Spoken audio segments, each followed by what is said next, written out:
Ainsley, his daughter assisting him. So we're going to enjoy this as he develops our material from the New World Translation on page 6, paragraph 4 to page 7, paragraph 1. This material is dealing with Jehovah is the all-powerful creator. Now you notice it's a father and a daughter, so we're going to really enjoy this as he's teaching his daughter. They're about to go on a hike, and he's kind of preparing her for that. So let's look in and see what happens.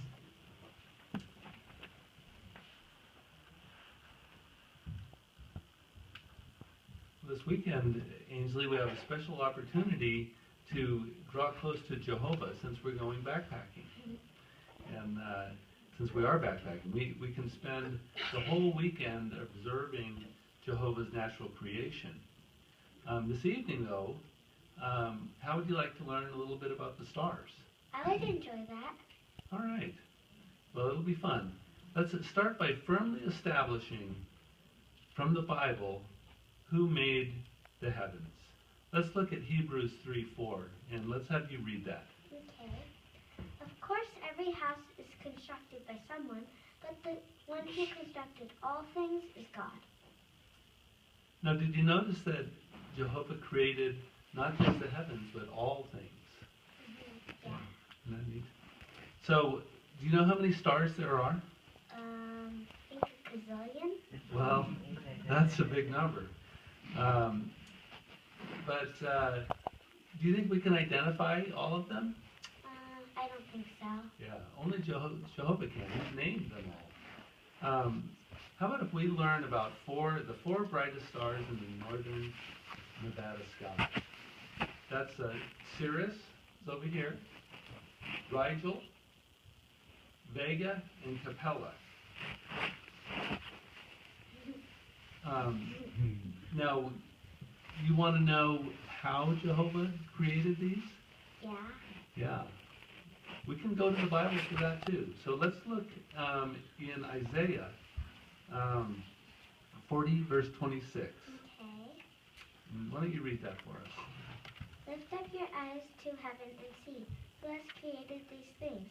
It is the one who brings out their army by number. He calls them all by name.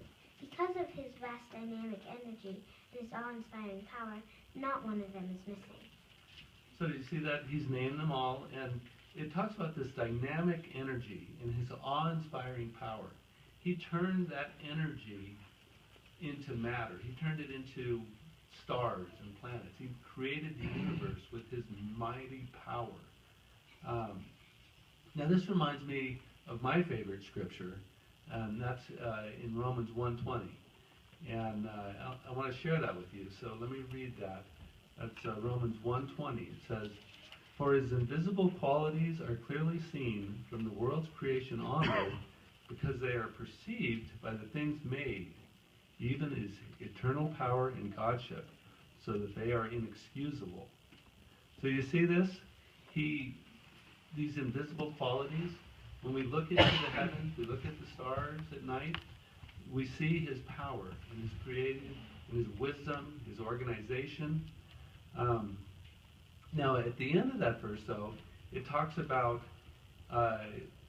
it being inexcusable not to recognize and thank Jehovah. He expects that we're going to look at his creation and that we're going to thank him for it and appreciate that he made it.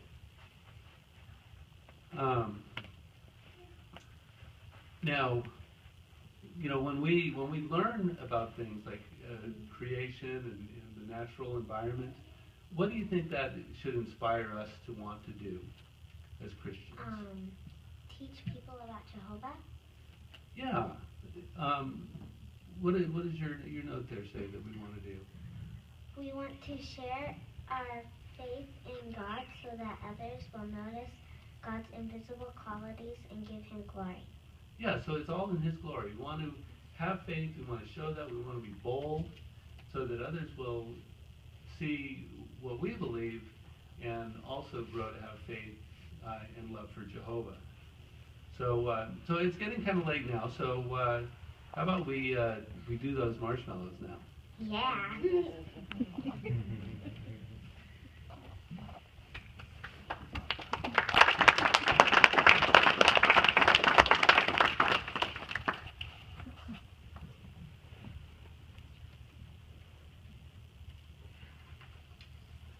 appropriate applause, Mike's first talk with his daughter.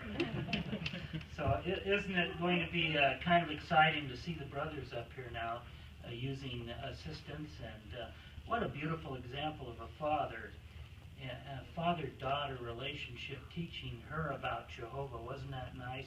Wasn't that beautifully done? And Ainsley, you did so good for your first time out front. Very nice. So we enjoyed that. Now, Brother Farrell was working on study number 50, and that's on page 258, Effort to Reach the